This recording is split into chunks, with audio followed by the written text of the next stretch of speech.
Okay, welcome to the Collector Car Podcast. Hey, it's your host, Greg Stanley, as always, every week.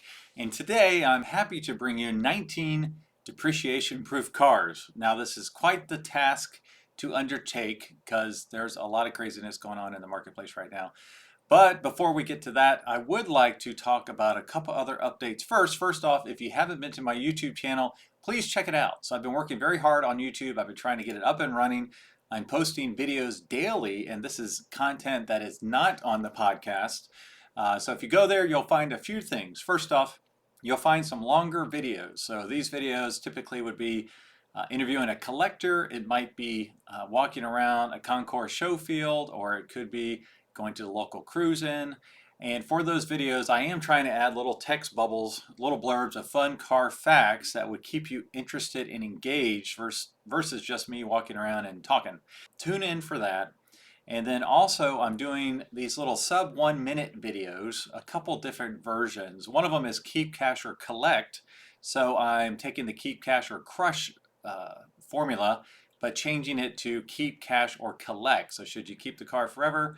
Should you cash it in? Or if you don't have it, should you buy it now before it goes through the roof? So those are fun little 1 minute videos. And then soon I will have valuation updates on particular car models. So you'll see the car I'm talking about in the background. There won't be a voiceover. It'll just be some fun facts that pop up on the screen from a valuation standpoint. Now this will be powered by Hagerty's valuation tools. So it will have the 1 year percent change, 3 year percent change, 5 year percent change, and probably the percent change for the history of the entire car as long as it's been in the Hagerty database or from new. Beyond that, I am doing virtual car shows. So this is where if I go to a car show, I'll walk around it real quick, talk about a few of the cars, post some of the fun facts about those cars so you can kind of experience one of these shows you might not be able to attend in person. That's my goal. So please check it out. There's a lot of fun stuff that's happening on the YouTube channel. Next, as I mentioned in one of the earlier podcast episodes, I will be giving away a Porsche for the weekend through Porsche Drive. Now this will be a subscription out of 15 cities across the US in which that you can enter to win a Porsche of your choice for the weekend. I highly recommend you do it. I had the pleasure of having a Porsche Panamera 4S for the weekend. You'll see that video coming up soon, and it was a blast to drive and just a wonderful car. Really enjoyed that. And I also would like to welcome our new sponsor, Advantage Car Lifts. So you just heard the commercial. They're great partners. They have great 2- and 4-post lifts available for purchase. I know a lot of you are either all in on the car lifts or you stay away from the car lifts. So what I would do is take a listen, check out their website, and learn more. They're super nice folks. Now, getting to these depreciation proof cars. Now, what does it mean and how did I come up with this list of 19-ish cars? First off, all the values that are mentioned for these cars are for condition number 3. So the average value that I mentioned, or the average price I mentioned, is for value number 3 cars in number 3 condition per Hagerty's guidelines. Now the percent change, I based that on cars in number 1 condition, mostly because you can see the sways up or down a little bit more pronounced in number 1 condition. As you go to number 2, 3, 4, and 5 condition, they're generally in the same direction, just to a lesser degree. So I chose the number 1 condition because it really shows you the movement of these cars. Now, how did I pick these cars and what does depreciation proof mean? Well, basically, I mean this as that if you buy one of these cars today at a fair price, I mean, don't pay top dollar right now, and it probably will go down. If you buy it at a fair price, I do not see them depreciating in any meaningful way over a very long time. So they might go down for a little bit. We are at a market peak. I don't know if it's peaked yet. I feel like it has when you start looking at some of the data, but it might go back up a little bit. I think it has peaked, especially as interest rates started to go up. Gas prices have gone up dramatically. So, we've been on a tear for a while. So when I go over the numbers, pretty much all these cars had peaked over the last 1 to 2 years. I'm sorry, not peaked, have grown significantly, appreciated significantly over the last 1 or 2 years. And these are cars that I feel like, they've been reset to a new level. I don't think they'll fall down as quickly as they went up. By the same token, they might decline just a little bit, but I think they mostly have been reset to a new market level. I'm sure as the overall market goes down soon, these will depreciate slightly, but not nearly at the rate of the majority of the other cars. Now, these are cars I believe have a long-term collectability, mostly fueled by the generational shift that is occurring right now. I've mentioned it on the podcast. I don't need to go into it in depth here. Now, some of these cars are current collectibles that I believe have not been on everyone's radar, mostly the enthusiasts, but are getting more attention recently. And a great example of this would be the Spykers. Those are great supercars. They've been around for a long time. They just have not gotten the attention they deserve, but I feel like they're starting to get that attention now. So they have been valuable in the past.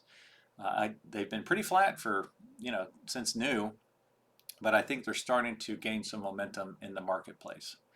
Now, some of these other cars I think are just now being considered a collectible. One example would be the Cadillac CTS-Vs. I'll go into those here shortly. Basically, up until recently, those were just a used car. I think they turned the corner, especially on the wagons. The wagons are probably leading the charge on becoming a collectible. Now, be sure to stay to the end as I will have a few honorable mentions that did not make my list. So this is a hard list to come up with. Some of these you might question, why did I pick that car? I'll go into a couple reasons why along with the data trends. All right, so the first car is a 2008 to 2009 Honda S2000 CR. Now most of these descriptions are from Haggerty.com. The Honda S2000 Club Racer addressed critics who thought the car was too hardcore by doubling down on its bet. The CR debuted at the New York Auto Show and, as its name implies, was aimed at track use. Now, I know quite a few of these never made it to the track. Weight was down by 90 pounds, while the power top was replaced by an aluminum hardtop. Air conditioning and stereo became optional rather than standard. The front was more aggressive, and a large spoiler attached to the trunk, cutting the Roadster's aerodynamic lift by 70%. Wow, that's a lot. Honda hoped to build 2,000 S2000 CR models, that makes sense, but only sold 668 in 2008 and only 31 in 2009. So if you want the rare of the rare, go after the 2009 version. At final accounting, Honda has sold over 66,000 S2000 units in the US as production officially ended in 2009. So some quick math would say that 1% would be 650 cars, which is basically the 2008 model. 1% of those were CR models and 0.05% for 2009. That's really rare. So the 1 year change for these is up 1.9%. The 3 year change is up 80%. So a lot of appreciation in the last 3 and 5 years. Latest 5 years up 109.9%. So yes, they have gone up a lot. They flattened out recently, but I feel like this is the new baseline for these cars. Average value in number 3 condition, $45,900. All right, for the next one, it's another Japanese car. Now you'll see a lot of these cars are from the 1990s and 2000s, obviously because, as I said before, the generational shift. All right, so the next one is a 2000 to 2005 Toyota MR2 Spyder. I'm not a big fan of the way these look. I actually like the Gen 1 more. I think they're pretty cool, but these have been on a tear recently. The average value is only $11,000, $10,700. So this is an affordable future collectible. The 1 year change up 65.6%, 3 year change up 110.1, and 5 year change up 128.5.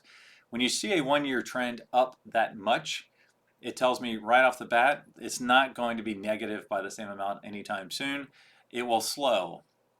And so if you get one today, you get one at number 3 condition for $11,000, I bet it will appreciate 40% over the next year. Maybe if it is declining, maybe 15% the year after, maybe it's flat for a few years, but it is depreciation proof. All right, the next one is one of the cars I have in my garage, the 1999 to 2004 Porsche 911, the 996 generation. Now this is from Haggerty.com again. Some elements of the 911's essential character had been lost for the sake of refinement, but few could deny that it was objectively a better car in just about every measure. A road and track test of an early car concluded that the new Porsche is a significantly faster and, yes, a better car than, obviously, the water-cooled versions. I'm sorry, not water-cooled, because there wasn't water in there. Liquid-cooled versions. Perhaps we shouldn't think of the 996 as a better or worse 911, but rather as a different one returned by smart engineers for modern expectations. Amen to that. Porsche also made over 175,000 996s, so there are plenty to choose from on the market at any given time. Now the average value is $30,000. Now get this, 1 year change up 48.2%, 3 year change up 61.5%, and 5 year change up 68%. All right, next is a car that's on my bucket list, 2008 to 2015 Audi R8. Honestly, it's either the V10 or the V8, it doesn't really matter. The Audi R8's construction was based on an alloyed space frame and an aluminum monocoque. It was powered by the 414 horsepower 4.2 liter V8 shared with the RS4 and mounted in a carbon fiber cradle under glass, as all exotic units should be displayed. The naturally aspirated V8 powered Audi R8 could manage 0 to 60 mile per hour in 4 seconds with the 6-speed manual gearbox, and it was also quiet and sophisticated unless it was being thrashed. Some testers said it didn't actually feel fast thanks to lack of wind noise or tire roar. Nonetheless, 0 to 100 miles per hour took only 10.1 seconds. A quarter mile came up in 12.5 seconds at 113.2 miles an hour, and 150 miles per hour followed smoothly on the way to 187 miles per hour top speed. Now that's for the V8.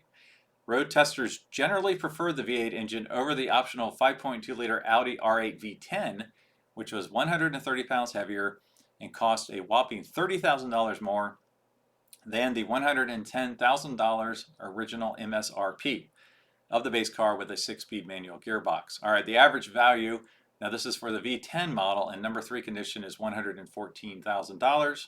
The 1 year trend up 46.2%, the 3 year trend up 41.9%, and the 5 year trend also up 41.9%. Okay, the next one is actually a group of trucks. And I didn't go deep into these because there's so many to choose from. I didn't want this to be the 100 depreciation proof cars. So from a general perspective, Toyota trucks in general. So this would be probably pre-2005. The one I ran the numbers on was a 1987 Toyota 4Runner SR5. These are bulletproof. You know, if you buy one with less than 150,000 miles, you're only at the halfway point from a, mileage perspective on those, so they have a long life ahead. The average value is $12,300, so they're affordable. The 1 year change is up 10%, the 3 year change is up 80.8%, and the 5 year change is up 100.9%. Now in this bucket, there are also a bunch of other Toyotas, so let me call them out here. And the percent that I'm mentioning is their recent 1 year change. So the Toyota Tacoma, which I believe in the Hagerty database is classified as the Toyota SR5 pickup truck. Correct me if I'm wrong in the comments. That's up 80% latest 1 year. The Land Cruiser FJ60 is up 11%. The FJ62 is up 11%. The FJ80 is up 65%. And what Hagerty calls the pickup truck deluxe is up 65.1%. Maybe that's the Tacoma. These are great vehicles to buy at this time. All right, next is the Spyker. Now, like I said before, beautiful. This one, ironically, is not in Hagerty's database. I don't quite know why, because they've written a lot of articles on the Spyker. So I picked the 2005 Spyker C8 Spyder. Now the C8 is powered by a mid-mounted Audi V8, so you've got a great bulletproof engine, and the car's unique exterior styling is exceeded only by its over-the-top interior, which features quilted leather for floor hinge pedals and the piece de resistance and exposed chrome manual shift linkage. So this is one of the most attractive cars interior-wise ever. Exterior, it's very handsome. I don't know that I would call it gorgeous, but it's very handsome, and I would love to have one in my garage. All right, next is a group of cars I mentioned before. It's the 2009 to 2015 Cadillac CTS-Vs. Now that date range might be slightly different depending on the model. For the purposes of this example, I picked a 2015 Cadillac CTS-V two-door coupe, just one of my favorites. I know the wagons have been going through the roof for a long time, and ironically, this is probably the only scenario, at least only one that I can figure out, that where a four-door wagon is worth more than its two-door coupe counterpart. If you know of another one, let me know. I mean, how often have you heard that? You'll hear in a second that the wagons are worth a lot more than the two-door coupe, which I think is ironic and interesting. The two-door coupe is just gorgeous. The styling is unbelievable. So a lot of reasons for this. They've reached the point that they are no longer depreciating. They're starting to appreciate here recently. The wagons have been appreciating for a while because they're pretty rare. Jay Leno just launched a video last week or the week before about his, so I have to add that one to the Jay Leno's list of cars that he owns. Now again, this is from Hagerty. The Cadillac CTS-V blends the refinement of a luxury car with the potency of one of GM's most powerful engines. There were 3 ways to enjoy the 2012 Cadillac CTS-V, a sedan, coupe, or sports wagon. All 3 feature a pronounced power dome hood, chrome mesh grille, and aerodynamic lower front bodywork. The coupe features a more aggressive lower front clip and unique center-mounted exhaust outlets. What's interesting is the base coupe, the exhausts are center-mounted, and it actually looks like the Cadillac logo. It's shaped like the logo, and then when you get the V, it no longer looks like the logo. It's actually 2 circular exhaust outlets. A sport wagon also has a unique look and the benefit of up to 58 cubic feet of cargo space. A standard 2012 Cadillac CTS-V started around $63,000. The CTS-V is powered by a supercharged 6.2-liter LSA V8 engine, which is based on the LS9 V8 from the Chevrolet Corvette ZR1 mega engine. The LSA makes 556 horsepower and 551 pound-feet of torque, routed to the rear wheels through either a 6-speed manual or 6-speed automatic transmission with paddle shifters. Now, what's interesting is they did detune it, because I want to say the Corvette was around over 600 horsepower, 615, 636, something like that. The average value is $36,700. For comparison, the average value of the wagon is $52,200. So that's a strong 15 grand more for the wagon. Now, the 1-year change for the coupe is 1.9%. For the wagon, it's 7%. The 3-year change for the coupe is 9.1. For the wagon, it's 16.6. And for the 5-year change for the coupe, it's up 13.2. And get this, for the wagon, it's up 53.8%. Wow, that is crazy. All right, so get one of those while you can. Let's see, next, the 1978 to 1979 Ford Bronco. Now, I do have to say, if you want all this information, just go to my website, thecollectorcarpodcast.com.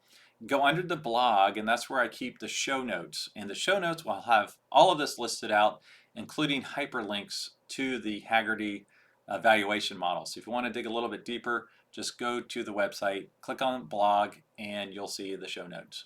All right, so I didn't go real in depth on this, but the 1-year change on this Bronco, 5.1%, 3-year change up 65.9%, and 1-year change up 119.9. So these have somewhat plateaued. They definitely have slowed, but again, I think it's the new baseline, not a high point. Average value, $35,000. All right, the next one is industry disrupting technology. I'm talking about the 2008 to 2011 Tesla Roadster. Now, mileage and condition are key on these because you need to make sure you don't have to do any work on them, at least for right now. They don't have any reproduction parts, so make sure you get the best one you possibly can. Average value is $88,100, mainly probably driven by that there's so few that are traded right now. The 1-year change is up 16.2%, 3-year change up 24.8%, and 5-year change up 22.8%. All right, the next one, and I won't go really in depth. This is more what I've been hearing word of mouth around the automotive circles, is a 2016 Land Rover LR4.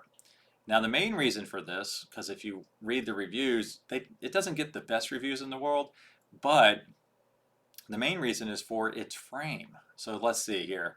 Land Rover used box frames in a direct production bloodline until the termination of the original Defender in 2016. So this is the last one that had the original box frame, which is very much desired by off-roaders. And their last body-on-frame model was replaced by a monocoque with the 3rd generation Discovery in 2017. So if you want the last of what's considered the best, you need to get the 2016 Land Rover LR4. And from what I've heard from some of my Land Rover buddies, it's impossible to find a good one of these right now. So if you have one, Do a little bit of research because you might have a little gold mine right there.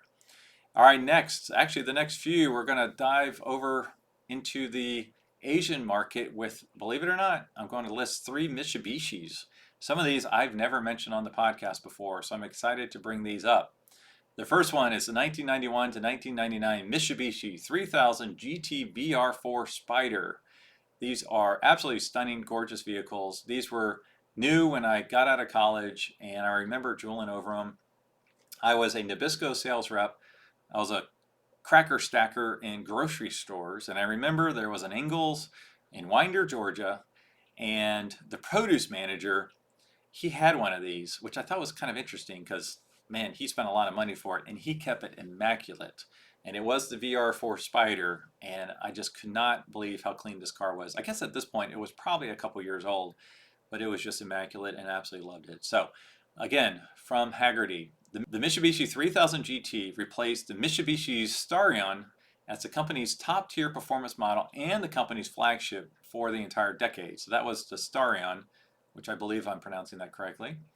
Now for the 3000 GT, base cars got a front-wheel drive setup with a normally aspirated 3-liter double overhead cam V6.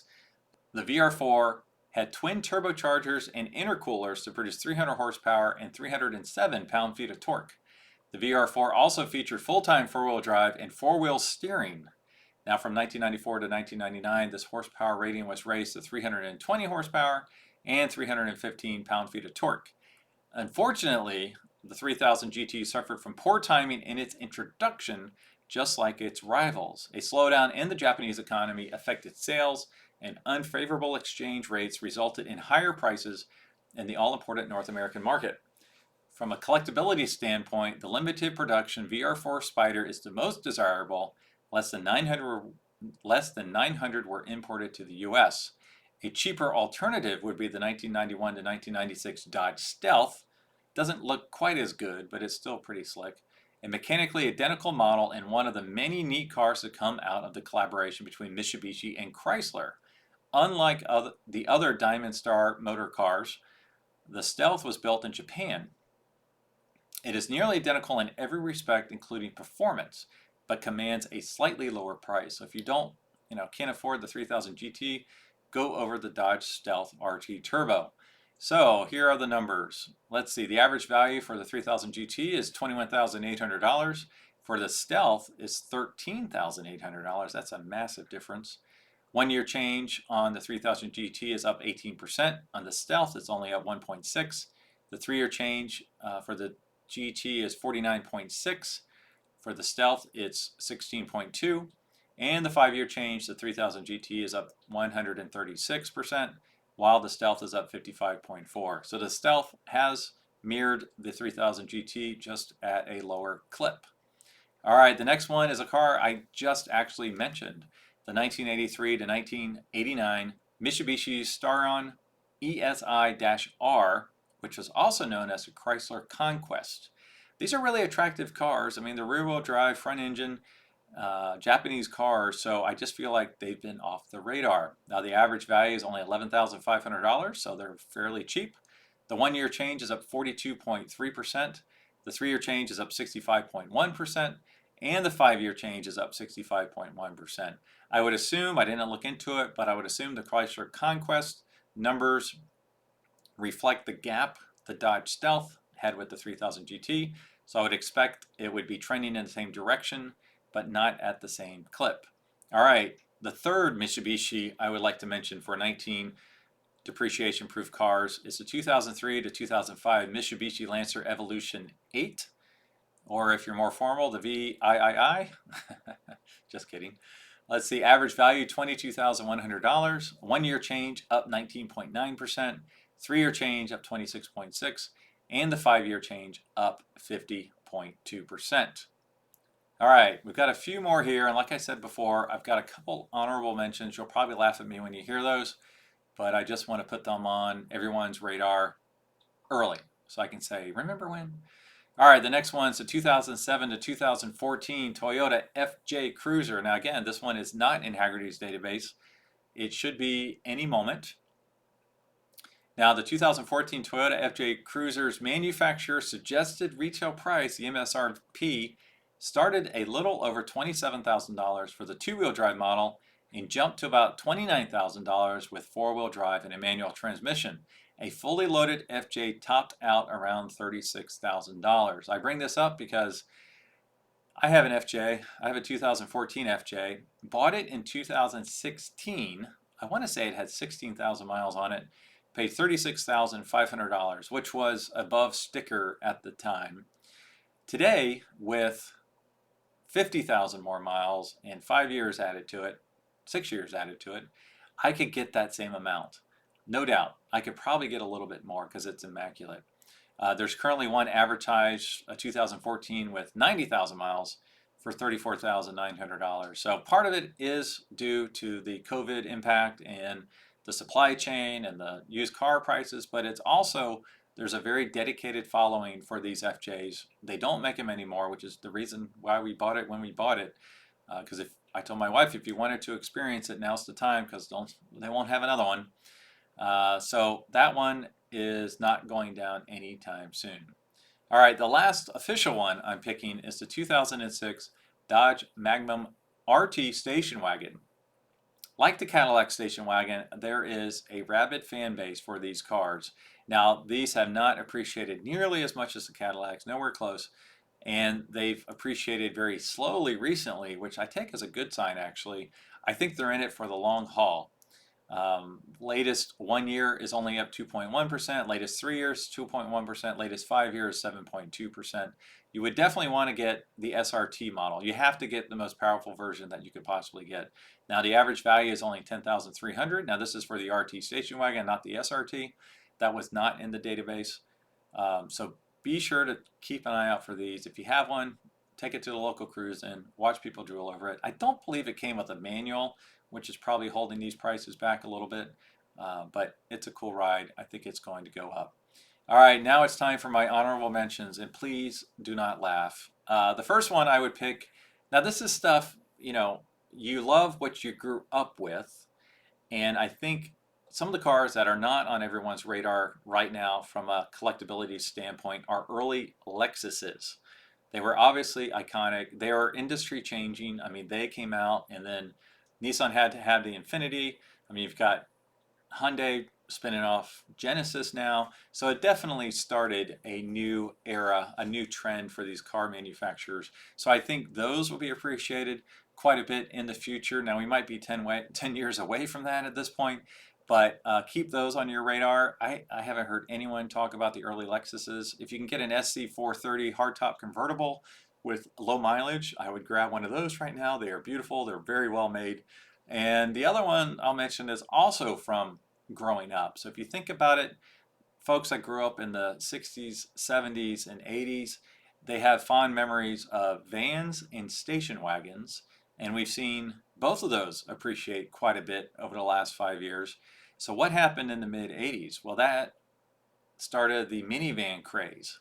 And I think minivans, now like I said, 5 or 10 years away, possibly, minivans will be collectible one day because folks have such a strong affection for those from their childhood. So I did see recently, I believe it was a Dodge minivan that was turboed, and it was a manual, a 4-cylinder turbo manual wagon sold recently. I'm like, oh, that would be cool. So keep your eye out on those, especially the early Honda Odysseys. We know those are everywhere. You probably have one in your garage right now, but just keep your eye on those. If you see a low mileage original one, the older the better. Grab it up now while you can. So you heard it here first. Lexus, Toyota pickup trucks, and minivans. They need to be on your radar screen, along with everything else I just mentioned. So as always, thanks for listening, and I will talk to all of you next week.